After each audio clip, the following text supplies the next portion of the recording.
بسم اللہ الرحمن الرحیم۔ السلام علیکم ناظرین، آپ کو بتاتے چلے کہ T20 ورلڈ کپ میں منگل کو دبئی میں کھیلے جانے والے پہلے میچ میں جنوبی افریقہ نے ویسٹ انڈیز کو 8 وکٹوں سے شکست دے دی ہے۔ یہ ٹورنامنٹ میں جنوبی افریقہ کی پہلی کامیابی ہے اور ویسٹ انڈیز اب کوئی میچ جیتے بغیر 2 میچ ہار چکی ہے۔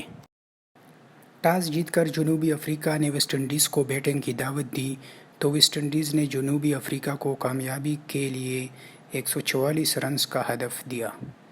جنوبی افریقہ کی جانب سے اس ہدف کے تعاقب میں شاندار بیٹنگ کی گئی۔ اگرچہ جنوبی افریقہ کا آغاز زیادہ اچھا نہیں تھا اور پہلے ہی اوور میں کپتان آؤٹ ہو گئے تھے۔